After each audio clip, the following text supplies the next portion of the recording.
Բարև ձեզ, սիրելի հանդիսատես։ Այսօրվա մեր խոսակցության թեման ռոմանտիզմն է։ Սա գեղագիտական մի ուղղություն էր, որը խիստ յուրահատուկ էր, հավանաբար ինչպես ցանկացած այլ գեղագիտական ուղղություն, բայց նաև շատ յուրահատուկ էր եւ տարբերվող այլ ուղղություններից։ Գրական, գեղարվեստական, երաժշտական ուղղություն էր, որը նաև ինտելեկտուալ շարժմամբ է բնորոշվում։ Հենց այս դարաշրջանում էր, որ զարգացավ փիլիսոփայությունը եւ շատ մեծ նշանակալի ազդեցություն ունեցավ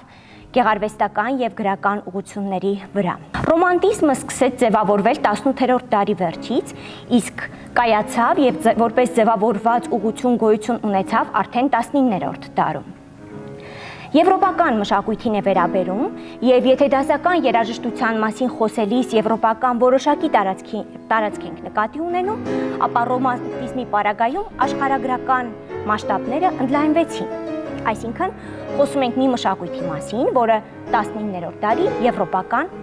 արվեստին է վերաբերում։ Ռոմանտիզմ բառը մինչև 18-րդ դարը վերաբերել է ռոմանական լեզուներին, այսինքն սա ենթադրվել է այն արվեստը, որը ռոմանական լեզուներով է, այլ ոչ թե դասական, այսինքն հունարեն, լատիներեն եւ այլն։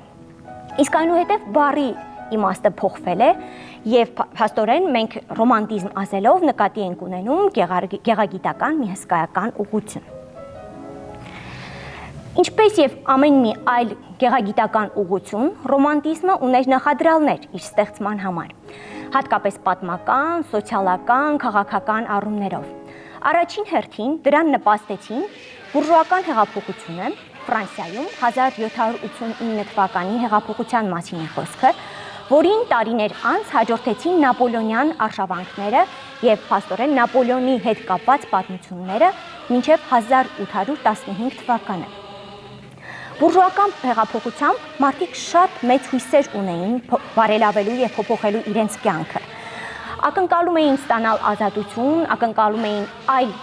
մակարդակի կյանք եւ վստահ էին, որ այս հեղափոխության միջոցով հասնելու են ազատության, եղբայրության եւ հավասարության գաղափարին։ Իսկ ազատություն, հավասարություն եւ եղբայրություն հենց այս հեղափոխության լոզունգն էր։ Հեղափոխության ընթացքում մարդկանց հույսերը շատ էին։ Եվ գիտենք, որ ֆրանսիական միապետության կործանման մասին է խոսքը այս этаպում եւ ակնկալվում էր, որ միապետության տապալումից հետո ամեն ինչ այլ ընթացք կստանա։ Սակայն ժամանակը ցույց տվեց, որ բոլորովին այդպես չեղավ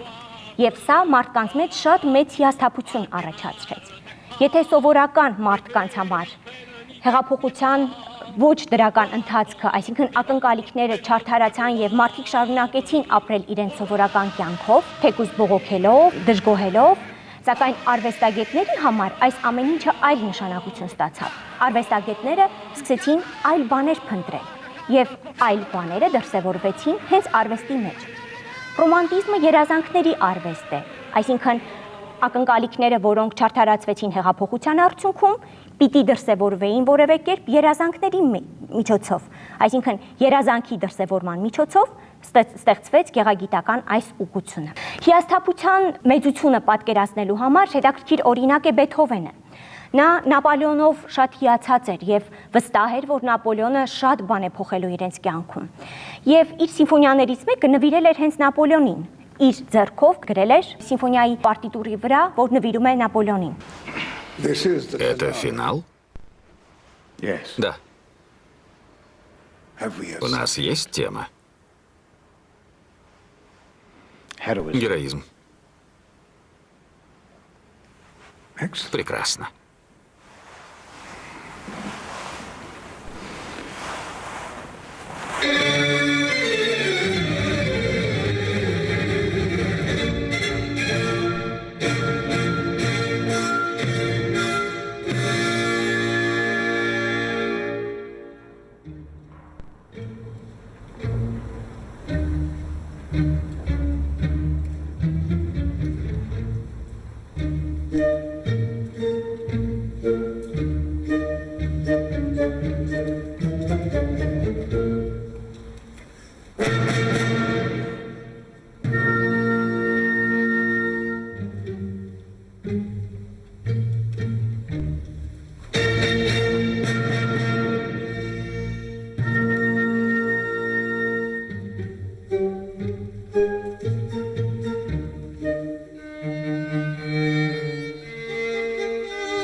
Սակայն հերթական հուսախաբությունից հետո, երբ որ Նապոլեոնը ինքը իրեն միապետ հռչակեց, Բեթհովենը ուղղակի պատռեց այդ էջը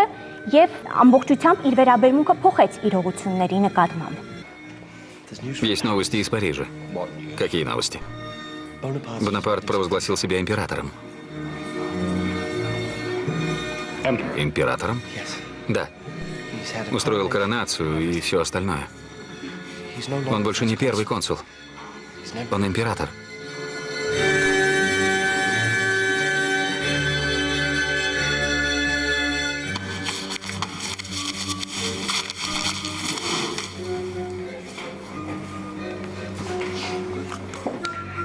Такой же, как все остальные. Երկրորդ խոշոր իրադարձությունը, որը տեղի ունեցավ այս նույն ընթացքում, արդյունաբերական հեղափոխությունն էր, որը հետագայում մեր ժամանակներում կոչվում է արդյունաբերական առաջին հեղափոխություն։ Ինչումն էր սրա էությունը։ Ձեռքի աշխատանքից մարդիկ անցում կատարեցին դեպի մեխանիկական աշխատանքներ, այսինքն մանուֆակտուրան փոխարինվեց գործարաններով։ Սա հսկայական փոփոխություն էր մարդկանց սոցիալական կյանքում, իսկ սոցիալական կյանքում տեղի ունեցող փոփոխությունները անպայմանորեն անդրադառնում են գեղագիտական աշխարհայացքի եւ հետեւաբար նաեւ արվեստի վրա։ Արդյունքում գոյացավ բոլորովին այլ տեսակի հասարակություն։ Այսպես, եթե նախկինում դասական շրջանում եւ նաեւ դրանից առաջ արվեստը կայանում էր գլխավորապես արքունիքի համար, իշխանների, պալատականների, ազնվականների համար, ինչպես նաեւ եկեղեցու համար, ապա այս դարաշրջանում ռոմանտիզմի ընթացքում փոխվեց մոտեցումը։ Արդեն ձևավորվեց ավելի մեծ լսարան եւ միջին խավը սկսեց ձևավորվել որպես շատ կարեւոր լսարան արվեստի ստեղծման, երաժշտության կայացման համար։ Մեծ լսարանների համար աշխատանքը կոմպոզիտորների առաջնային խնդիրը դարձավ։ Համերգներ սկսեցին կայանալ, եթե նախկինում համերգները կայանում էին կրկին արքունիքում, փոքր լսարանի եւ ընտրյալ լսարանի համար, ապա այս դարաշրջանում մեծ լսարանը սկսեց առաջ քաշել իր պահանջները։ Մեծ լսարանի առջև կոմպոզիտորների ելույթ էին ունենում եւ խնդիր էին դնում արդեն տեսանելի, հետաքրքիր, այլ տեսակի լինելու։ Այստեղից էլ զարգացավ վիրտուոզ ոճի երևույթը։ Ռոմանտիզմի դարաշրջանում ավելի շատ քան նախկինում վիրտուոզ լինելը խիստ կարևորվում էր։ Հիշենք Պագանինին, հիշենք Ֆերենս Լիստին եւ ուրիշներին, որոնք փաստորեն լսարանի առջև խնդիր էին դնում հենց վիրտուոզությունը ցույց տալու համար։ Մյուս կողմից էլ ազատ արվեստագետի գաղափարն էր այստեղ կարևորվում։ Եթե նախկինում արվեստագետը կախված էր եկեղեցուց եւ արքունիքից, ապա այս этаպում արվեստագետները, այդ թվում նաեւ կոմպոզիտորները, սկսեցին գիտակցել իրենց կարևոր դերը, եւ սա շատ լուրջ փոփոխությունների բերեց։ Օրինակ, նույն Բեթհովենին պիտի հղեմ, նա համարում էր, որ ինքն է կարևոր եւ բոլորովին չէր ենթարկվում ազնվականներին, եւ նա ի ցույց էր դնում, դա հատուկ արտահայտում էր իր վերաբերմունքը։ Ազատ արվեստագետի գաղափարը առաջ բերեց ազատ երաժշտության գաղափարը, այսինքն ստեղծել այնպիսի երաժշտություն, որը իր տեսակով ազատ է եւ կաղապարների չի ենթարկվում կամ առնվազն քիչ է ենթարկվում։ Մյուս կողմից կոմպոզիտորների համար շատ կարևոր դարձավ այն, որ նրանք սկսեցին ինքնուրույն վաստակել։ Այսինքն, եթե նախկինում նրանց հովանավորում էին ազնվականները եւ ֆինանսական անմիջական կախում ունեին կոմպոզիտորները նրանցից կամ եկեղեցուց, ապա այս դեպքում համերգների միջոցով, ինչպես նաեւ իրենց ստեղծագործությունների տպագրության միջոցով կոմպոզիտորները կարողանում էին վաստակել եւ վաստակել այնպես, որ լիովին ապահովում էին իրենց։ Սա նույնպես սոցիալական շատ կարևոր փոփոխություն էր։ Ռոմանտիկական երաժշտությունը շարունակում է դասական մշակույթը, այսինքն դասական երաժշտության անմիջական ժառանգն է, եւ դասական երաժշտությանը շարունակում է շատ գործոններով։ Այսպես պահպանում է շատ դեպքերում դասական երաժշտության ժանրերը, ձևերը, բայց հետաքրքիր է, որ կերպարանափոխում է, լիովին կերպարանափոխում է։ Օրինակ, եթե դասական երաժշտության մեջ ձևավորվել էր եւ արմատացել էր սիմֆոնիկ ժանրը, սիմֆոնիան, որպես քառամաս ցիկլ, որի 4 մասերը անպայման որոշակի նշանակություն ունեին, առաջինը սոնատային ալեգրո էր, երկրորդը դանդաղ մաս էր, երրորդը ավելի աշխուժ, իսկ չորրորդը շատ արագ մաս էր, ապա ռոմանտիկական երաժշտությունը շարունակեց կիրառել սիմֆոնիայի ժանրը, բայց բոլորովին այլ կերպարանքով։ Նրա համար արդեն քառամասնությունը բոլորովին նշանակություն չուներ։ Սկսեցին ստեղծել այնպիսի սիմֆոնիաներ, որոնց մասերի քանակը կարող էին տատանվել մինչև 5, 6 եւ անգամ մինչև 1-2 մասեր։ Իրականում նույն գաղափարները, նույն խնդիրները, որոնք կարելի է տեղավորել 4 մասի միջև, ռոմանտիկական կոմպոզիտորների տեսանկյունից նույն իրողությունները կարելի է ցույց տալ նաև մեկ մասի շրջանակներում։ Մի այլ հետաքրքիր օրինակ, սոնատի ժանրը ամենից կարևորվող ձևերից մեկն է դասական երաժշտության մեջ։ Ռոմանտիկները շարունակեցին կիրառել սոնատ, իսկ սոնատի հիմնական էությունը երկու տարբեր թեմատիկ ոլորտների հակադրությունն է։ Մեկը աշխուժ, ակտիվ թեմա է կամ թեմատիկ ոլորտ, իսկ երկրորդը անպայման քնարական է, եւ այս երկուսի հակադրությունից վերջում ձևավորվում է մեկ այլ կերպար, որը անպայման հակվում է դեպի ակտիվ թեման, այսինքն երկու թեմաները միավորվում են, բայց ակտիվ կերպարանքով։ Ռոմանտիկները կիրառեցին սոնատայնության այլ սկզբունք, այսինքն երկթեմայնությունը պահպանեցին, բայց առաջնային պլան բերեցին հենց քնարական թեման։ Առաջինը հնչում էր քնարականը, երկրորդը հնչում էր ակտիվ թեման, այնուհետև մշակվելուց հետո այս երկու թեմաները միավորվում էին, սակայն ի օգուտ քնարական ոլորտի։ Այսինքն, ինչպես տեսնում ենք, դասականներին ռոմանտիկները շարունակեցին, սակայն շարունակեցին իրենց մոտեցումներով, իրենց սկզբունքներով։ Մյուս կողմից էլ շատ կարևոր է, որ ռոմանտիկները իրականում հերքեցին դասականների մոտեցումների մի շարք գործոններ։ Նրանք դասականներին համարում էին պարփակված, սահմանափակ եւ համարում էին, որ որոշակի ֆորմաների մեջ տեղադրելը ամենաճիշտը չէ եւ պետք է արվեստը լինի ազատ, պետք է արվեստի ձևերը լինեն ինքնուրույն եւ կրեն այնպիսի կերպարանք, ինչպիսին որ ցանկանում են կրել։ Այսպես Եթե դասականները գիտակցությանն էին տուժք տալիս, ապա ռոմանտիկների համար քնարականը, զգացմունքայինը, հատկապես զգացական կողմն էր շատ կարևորվում։ Եվ այստեղից էլ ի հայտ էին գալիս բոլորովին այլ ժանրեր։ Օրինակ, երգի ժանրը ռոմանտիկների համար դարձավ խիստ կարևոր միավոր։ Իհարկե 21-րդ դարի ունկնդրի դիտանկյունից շատ սովորական հարց է առաջանում, չէ՞ որ երգի ժանրը սովորական մի բան է, բայց հասկանանք, որ գործ ունենք 19-րդ դարի հետ, այս ժամանակ դեռևս երգ հասկացությունը ձևավորված չէր կամ կար շատ քիչ դրսևորումներով։ Իսկ ահա ռոմանտիկների համար երգը դարձավ ուղղակի կուռք։ Երգի միջոցով արտահայտում էին զգացմունքների բոլոր մակարդակները, բոլոր տեսակները։ Ավելին, երգերից շարքեր սկսեցին ստեղծել եւ երգերի շարքերը նրանց համար հսկայական դաշտ էին զգացմունքային մասը արտահայտելու համար։ Мои дорогие друзья, разрешите представить вам молодого композитора. Франц Шуберт. Очень приятно, господин Шуберт.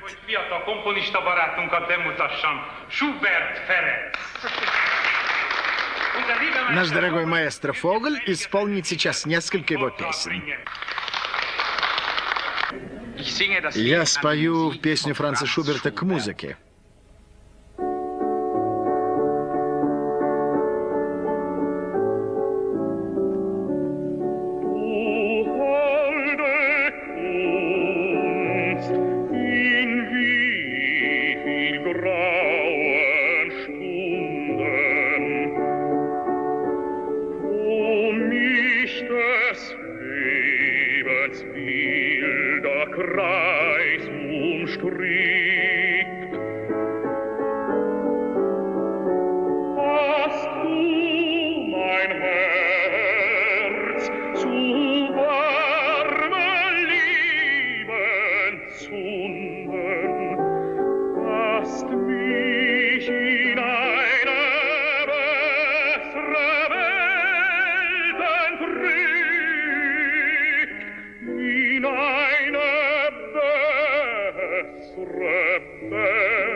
Այլ ժանրեր նույնպես գոյացան։ Սիմֆոնիկ ժանրում Օրինակ, առաջացավ մեկ մասանի սիմֆոնիկ պոեմի հասկացությունը։ Սիմֆոնիկ պոեմը կոմպոզիտորներին ազատության զգալի հնարավորություններ էր տալիս, որովհետև պոեմի շրջանակներում հնարավոր էր հսկայական ինֆորմացիա, երաժշտական եւ հուզական ինֆորմացիա տեղադրել առանց ֆորմայի, ձևի սահմանափակումների կամ ուղղորդումների։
Մեկ այլ ինքնատիպ ժանրային դրսևորում էին մինիատյուրները, մանրանվագները, հատկապես զարգացավ դաշնամուրային ռեպերտուարը այս առնչությամբ եւ գոյացան նոր ժանրեր։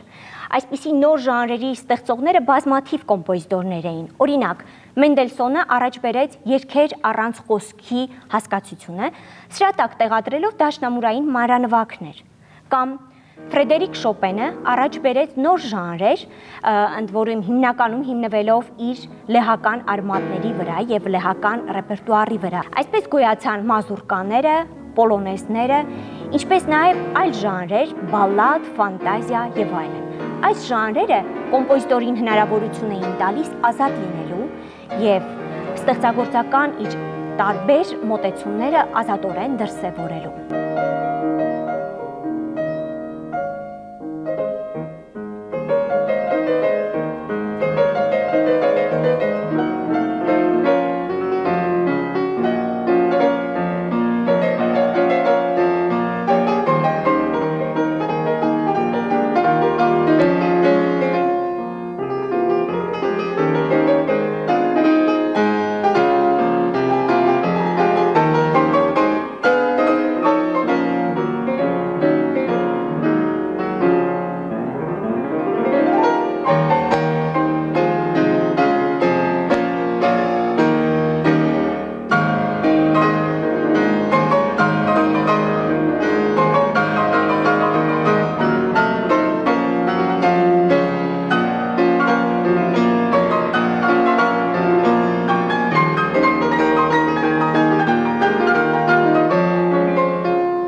Ռոմանտիզմի դարաշրջանում հատկապես կարևորվում է անհատի ցուցադրությունը, անհատի ներաշխարհի բացահայտումը։ Այսպես ինդիվիդուալիզմը դարձավ այս ուղղության ամենակարևոր իրողություններից մեկը, ընդ որում դա տեղի էր ունենում շատ հաճախ ինքնակենսագրության մակարդակում։ Այսպես Հեկտոր Բերլիոզը իր ստեղծագործության մեջ առաջ բերեց այնպիսի կերպարներ, որոնք պարզապես դրսևորում էին հենց իրեն։ Այդպիսին էր նաև Ռոբերտ Շումանը, որի ստեղծագործության մեջ իր անձը դրսևորվում էր ընդ որում տարբեր դեմքերով Շումանը ինքը իրեն համարում էր երկակի դեմք ունեցող կոմպոզիտոր եւ այս երկակիությունը իր դաշնամուրային գործերում ցույց էր տալիս։ Ռոմանտիզմում շատ կարեւոր էր նաեւ երևակայությունը, ֆանտազիան։ Հաճախ էին ստեղծում այնպիսի կերպարներ, որոնք իրական աշխարհի, ռեալ աշխարհի հետ կապ չունեն։ Եվ իրացիոնալ լինելու գաղափարներ այստեղ հատկապես կարևորվում։ Նույն Հեկտոր Բերլիոզի ֆանտաստիկական սիմֆոնիայում, օրինակ, դրսևորվում էին այնպիսի երևակայական կերպարներ, որոնք կոմպոզիտորը կապում էր որոշակի անձնական դրամայի հետ։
Նույնը կարող էր տեղի ունենալ նաև այլ կոմպոզիտորների ստեղծագործությունների մեջ։ Ընդ որում հերոսները բացառիկ էին, հերոսը հանճար էր, հերոսը այլ տեսակի էր։ Եվ հերոսների զանազանումը շատ տարբեր կարող էր լինել, անգամ օրինակ Ռոբերտ Շումանը հասել էր իտալական կոմեդիա դել'արտեի հերոսներին եւ ցույց էր տալի Արլեկինին, Պիերոին եւ այլն։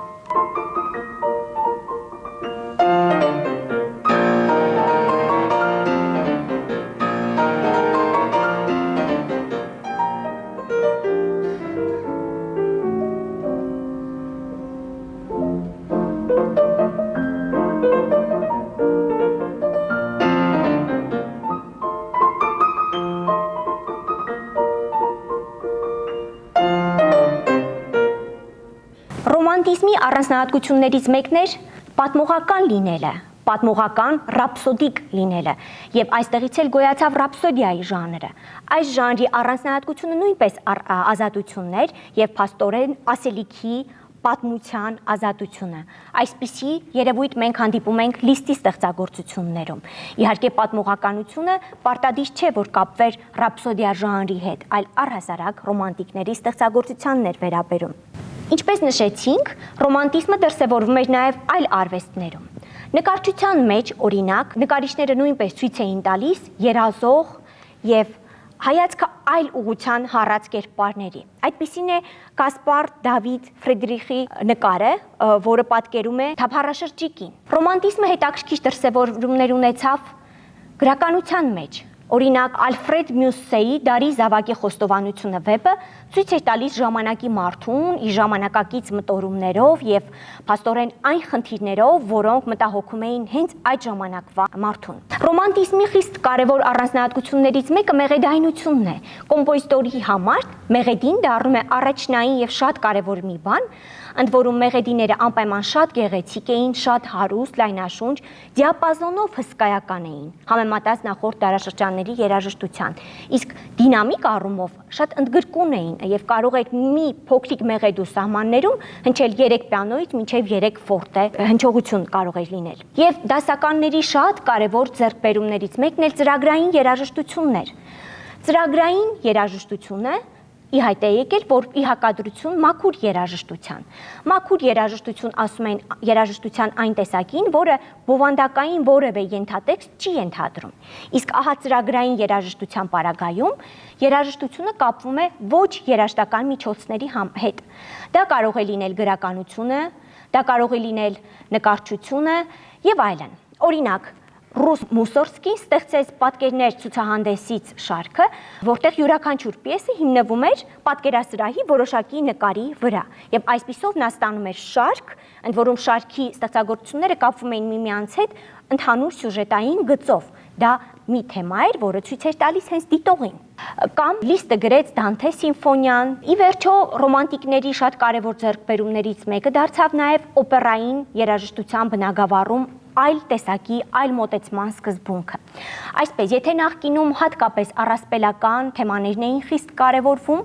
ապա ռոմանտիկների համար առասպել երևույթը բոլորովին այլ մակարդակների հասավ, հատկապես Ռիխարդ Վագների ստեղծագործության մեջ, եւ դրանից բացի սկսեցին պատկերել սովորական մարդուն, սովորական անհատին, ինչպես դա տեղի ունենում Վերդիի Տրավիատայում, Ռիգոլետոյում եւ այլն։ Եվ ավելին ռոմանտիզմից մի փոքր դուրս ենք գալիս եւ հայտնվում վերիզմի ուղղության մեջ, որտեղ կոմպոզիտորները արդեն հասնում էին նրան, որ օպերայի սյուժեի հիմքում դնում էին հասարակ մարդու կյանքից մի պատմություն եւ այդպիսով ստանում բոլորովին այլ բան։ Այսպիսով ռոմանտիզմը մի ուղղություն էր, որի մոտեցումները, մտածողությունը, սկզբունքները բոլորովին այլ էին, թեև ժառանգականությունը տեսնում ենք, որ լիարժեքորեն ապահովվում է։